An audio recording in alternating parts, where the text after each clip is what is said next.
হাতে মোবাইল আছে কিন্তু সিম কার্ড বন্ধ হয়ে গেছে বা মোবাইলটা কাজ করছে না। এই রকম পরিস্থিতিতে আপনি যদি পড়েন তাহলে আপনাকে কি করতে হবে? আপনার সিম কার্ড হঠাৎ করে বন্ধ হয়ে গেলে আপনি সেই সমস্যার সমাধান কিভাবে করবেন? আজকের এই ভিডিওতে স্টেপ বাই স্টেপ সেই পদ্ধতিগুলোই আপনাদেরকে দেখাবো যে কি কি কাজ করলে আপনার হাতে থাকা মোবাইলের যে সিম কার্ডটা রয়েছে সেটা চালু হয়ে যেতে পারে। আপনি যদি বাংলাদেশ থেকে দেখেন বা ভারত থেকে দেখেন, যেখান থেকেই দেখুন না কেন, পদ্ধতি কিন্তু একই রয়েছে। স্টেপ বাই স্টেপ ফলো করলে আপনারাও কিন্তু করতে পারবেন। আপনাদেরকে উদাহরণস্বরূপ প্রথমেই দেখাই, আমার হাতে একটা মোবাইল রয়েছে। এই যে মোবাইলটা বা সিম কার্ডটা অনেক দিন থেকেই চালু ছিল, কিন্তু বর্তমানে গত দুদিন থেকে সিম কার্ডটা বন্ধ হয়ে যায়। তো কেন বন্ধ হয়েছে এর কারণ খুঁজতে গিয়ে কিন্তু আমি নাজেহাল হয়ে পড়েছিলাম। তো প্রথমেই আপনাদেরকে দেখিয়ে দিই, দেখুন এই জায়গায় আমি যদি আমার এই যে মোবাইলটা দেখাই, দেখতে পাচ্ছেন এখানে কিন্তু একটা সিম কার্ডের অপশান রয়েছে। আর একটু দেখিয়ে দিই, এই যে এই জায়গাটা যদি আপনারা খেয়াল করেন, দেখুন সিম কার্ডের অপশান রয়েছে, কিন্তু বর্তমানে এই যে সিম কার্ডটাকে ব্লক করে রাখা হয়েছে বা কাটা চিহ্ন দেওয়া রয়েছে, অর্থাৎ এই সিমটা কিন্তু কাজ করবে না। এখন আপনাদের অনেকের মনে কিন্তু প্রশ্ন হতে পারে যে আপনি সিম কার্ড লাগাননি তারপরে এগুলো দেখাচ্ছেন। তো আমি আপনাদেরকে সেটাও দেখাচ্ছি। এই যে আপনাদের সামনেই আনকাট ভিডিও করছি, আপনারা আগে দেখে নিন, তারপরে কী কী সমস্যার সমাধান করলে এই সমস্যার সমাধান হবে সেটা কিন্তু আপনাদেরকে জানাবো। আপনাদের সামনেই কিন্তু আমরা এই ভিডিওটা বানাচ্ছি না। তো এই জায়গাটা আমরা এডিট করব না, কারণ এডিট করলে আপনাদের মনে হতে পারে যে আমরা সিম কার্ডটা চেঞ্জ করেছি বা লাগাইনি। দেখুন আমি কিন্তু সিমের স্লটটা আপনার সামনেই বের করলাম, আর এখানে যদি আপনারা দেখে নিন, আমার কিন্তু মোবাইলে অলরেডি জিও সিম লাগানো ছিল, দেখতে পাচ্ছেন। এই যে আমি কিন্তু স্লটে আরেকটু বের করে দেখাই আপনাদেরকে, এই যে স্লট থেকে বের করে দেখাচ্ছি, দেখুন। ঠিক আছে, বুঝতে পেরেছেন? তো সিম কার্ড অলরেডি লাগানো ছিল, আবারও আপনাদের সামনে লাগিয়ে দেখিয়ে দিচ্ছি। এই যে এই স্লটে লাগালাম, লাগানোর পরে এই যে দেখে নিন, এই মোবাইলে লাগিয়ে দিলাম। তারপরেও যদি আপনাদেরকে দেখাই, এখানে কিন্তু আবারও আপনারা দেখে নিন একই কিন্তু অপশান আসছে, অর্থাৎ সিম কার্ডটা কাজ করছে না। তো এই রকম পরিস্থিতি যদি আপনার হয়, সেক্ষেত্রে আপনাকে কয়েকটা স্টেপ কিন্তু ফলো করতে হবে। তো আপনাদেরকে প্রথম আমি একটা স্টেপ দেখাচ্ছি। দেখুন আপনারা মোবাইলের মেনুটা খুলবেন, ওপর থেকে স্লাইডারটাকে টানলে কিন্তু আপনাদের সামনে এইরকম একটা অপশান আসবে, দেখতে পাচ্ছেন ফ্লাইট মোড। এই যে, তো এই ফ্লাইট মোড আপনাদের যদি অন থাকে, সেক্ষেত্রে অটোমেটিক কিন্তু সিম কার্ডটা ব্লক হয়ে থাকবে বা বন্ধ হয়ে থাকবে। আপনাকে কী করতে হবে? এটাকে অফ করে দিতে হবে। করে দেখবেন আপনার সিম কার্ডটা চালু হচ্ছে কি না। দ্বিতীয় নাম্বার, এরপরেও যদি না হয়, সেক্ষেত্রে কী করবেন? আপনার মোবাইলের এই যে সিম কার্ডটা স্লট থেকে বের করে নেবেন, বের করে নিয়ে একবার ঘষে নেবেন, ঘষে নিয়ে আবার লাগাবেন, অর্থাৎ রাব করে ভালো করে পরিষ্কার করে আবার লাগিয়ে দেবেন। তারপরে আপনি দেখবেন যে আপনার এই সিম কার্ডটা কাজ হচ্ছে কিনা। যদি দেখেন যে তারপরেও কাজ হচ্ছে না, যদি চালু হয়ে যায় তো ভালো, যদি তারপরেও কাজ না হয়, তার পরের স্টেপে আপনি কি করবেন? তো বন্ধুরা, ঘষে লাগানোর পরেও বা রাব করে লাগানোর পরেও যদি আপনার সিম কার্ডটা চালু না হয়, সেক্ষেত্রে 2 নম্বরে কী করবেন?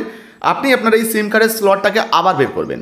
করার পর ধরুন আপনার 1 নাম্বার স্লটে সিম কার্ডটা লাগানো রয়েছে, আপনি 1 নাম্বার থেকে খুলে 2 নাম্বারে লাগাবেন, লাগিয়ে একবার চেক করে দেখবেন। কারণ বর্তমানে ধরুন 1 নাম্বারের যে স্লটটা, সেটা কোনো কারণবশত আপনার প্রবলেম হয়েছে, সেক্ষেত্রে 2 নাম্বারটা যদি ঠিক থাকে, সেক্ষেত্রে 2 নাম্বারে চলবে। তো এক্ষেত্রেও যদি আপনার সমস্যার সমাধান না হয়, তারপরে আপনি কি করবেন? তো এই সমস্যার সমাধান যদি না হয়, সেক্ষেত্রে কী করবেন? আপনি সিম কার্ডটাকে আবারও বের করে নেবেন, নিয়ে আপনার এই যে সিমটা আপনি অন্য কোনো একটা স্মার্টফোনে লাগাবেন। তো আমারটা যেটা দেখালাম এটা মাইক্রো সিম, আপনার ক্ষেত্রে অন্য সিম হতে পারে। তো আপনার যে সিম কার্ডটা, সেটা নিয়ে আপনি অন্য কোনো মোবাইলে লাগাবেন, লাগিয়ে চেক করে দেখবেন যে বর্তমানে সেই মোবাইলে চলছে কিনা। তাহলে আপনি বুঝতে পারবেন যে আপনার মোবাইলের সিম আইসি বা নেটওয়ার্ক আইসিটা ঠিক আছে কিনা। যদি সেটা না ঠিক থাকে, সেক্ষেত্রে কিন্তু অপর যে মোবাইলে আপনি লাগাবেন, সেই মোবাইলে এটা কাজ করবে এবং আপনি বুঝে যাবেন যে আপনার সিম কার্ডটা ঠিক আছে, কোনো সমস্যা নেই। তারপরেও বন্ধুরা, যদি আপনাদের মনে সন্দেহ হয়, তার আগে আরও একটা কাজ করতে পারেন। আপনাদের মোবাইলে একটা সেটিংস আছে, আপনারা কি করবেন? এই সেটিংসে যাবেন। যদি আপনার ধরুন সিম কার্ডটা চালু আছে, দেখছেন আপনার সিম কার্ডটা চালু আছে, তারপরে নেটওয়ার্ক কাজ করছে না, কল করতে পারছেন না, এই রকমটা যদি হয়, সেক্ষেত্রে সরাসরি মোবাইলের যে সেটিংস আছে, সেটিংসে যাবেন। এরপরে কি করবেন? নেটওয়ার্ক অ্যান্ড ইন্টারনেট, এরপরে সিম কার্ড অ্যান্ড মোবাইল নেটওয়ার্ক, এটা আপনি চাইলে আপনার সেটিং থেকে সার্চও করে নিতে পারেন। তো সিম কার্ড অ্যান্ড মোবাইল নেটওয়ার্ক যেটা রয়েছে, ওখানে ক্লিক করবেন, করলেই মোবাইল ডাটার একটা অপশান পাবেন এই রকম। সেক্ষেত্রে আপনার মোবাইলে অপশান কিছু অন্য আসতে পারে। তো আপনারা কী করবেন? ওই যে মোবাইল ডাটা, ওই অপশানটা যদি এখানে এনাবেল থাকে, আমার ক্ষেত্রে কিন্তু যেহেতু সিম কার্ডটা নেই, সেই জন্য বা সিম কার্ডটা প্রবলেম হয়ে গেছে, খারাপ হয়ে গেছে, সেই জন্য কিন্তু এই অপশানটাও হাইড হয়ে রয়েছে। যদি আপনার ক্ষেত্রে ওটা চালু থাকে, সেক্ষেত্রে আপনি ওটাকে অন করে দেবেন, দিলেই কিন্তু আপনার সিম কার্ডটা চালু থাকলে সেটা কিন্তু অটোমেটিক কাজ করা শুরু করবে। তো বোঝা গেল, অলরেডি কিন্তু 3 থেকে 4টি আপনাদেরকে সমস্যার সমাধান বলে দিলাম, আরও বেশ কয়েকটি বলবো বন্ধুরা, এগুলোও কিন্তু খুবই গুরুত্বপূর্ণ। তো এই সমস্ত কিছু করার পরেও যদি আপনার সিম কার্ডটা না কাজ করে, তাহলে 2টো পথ রয়েছে। সেক্ষেত্রে প্রথম যে পথটা, আপনাকে কিন্তু কাস্টমার কেয়ারে ফোন করতে হবে।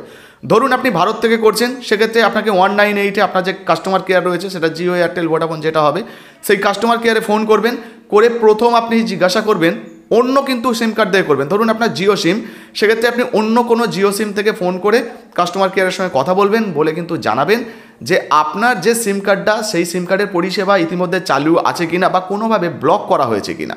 যদি কাস্টমার কেয়ার থেকে বলা হয় যে না, কোনোভাবে কোনো কিছু ব্লক করা হয়নি, আপনার সিম কার্ডে ভ্যালিডিটি আছে, চালু আছে, সমস্ত কিছু ঠিক আছে, তাহলে আপনাকে বুঝে নিতে হবে নেক্সট সর্বশেষ আপনার সিম কার্ডটা খারাপ হয়ে গেছে।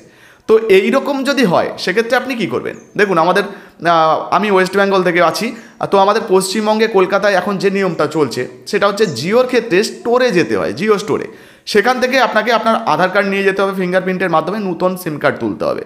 তো ওই নাম্বারের আপনাকে কিন্তু আরেকটা নতুন সিম কার্ড দিয়ে দেওয়া হবে, ওইটা আপনি নিয়ে আবার আপনার মোবাইলে লাগালে আবার কিন্তু একই নাম্বার চালু হয়ে যাবে। আর যদি আপনার অন্য কোনো সিম কার্ড থাকে, যেমন এয়ারটেল, ভোডাফোন আইডিয়া বা অন্য কোনো সিম কার্ড থাকে, সেক্ষেত্রে কিন্তু আপনি মোটামুটি নিয়ারেস্ট যে শপ রয়েছে বা দোকান রয়েছে সেখান থেকেও করে নিতে পারেন। তো এই ভিডিওটা আমরা যখন বানাচ্ছি তখন কিন্তু এই নিয়মটা চলছে। পরবর্তী সময় ধরুন আপনি এই ভিডিওটা দেখছেন, তো সেক্ষেত্রে হয়তো নিয়ম পাল্টে যেতে পারে। জিওর ক্ষেত্রেও আপনার পাশের দোকান থেকেও কিন্তু আপনারা আপনাদের সিম কার্ড সোয়াইপ করে নিতে পারেন বা নতুন সিম কার্ড তুলে নিতে পারেন, সেরকম নিয়ম কিন্তু এসে যেতে পারে। যাই হোক, এই মুহূর্তে যদি আপনার সিম কার্ড বন্ধ হয়ে যায়, এইরকম সমস্যা হয়, সেক্ষেত্রে এই সমস্ত স্টেপগুলো ফলো করে আপনারা কিন্তু তার সমাধান করতে পারবেন। ভিডিও ভালো লাগলে ভিডিওতে একটি লাইক দিয়ে ভিডিওটা ফেসবুকে হোয়াটসঅ্যাপে বেশি বেশি করে শেয়ার করবেন। ফেসবুক থেকে দেখলে ফলো করতে ভুলবেন না। ধন্যবাদ।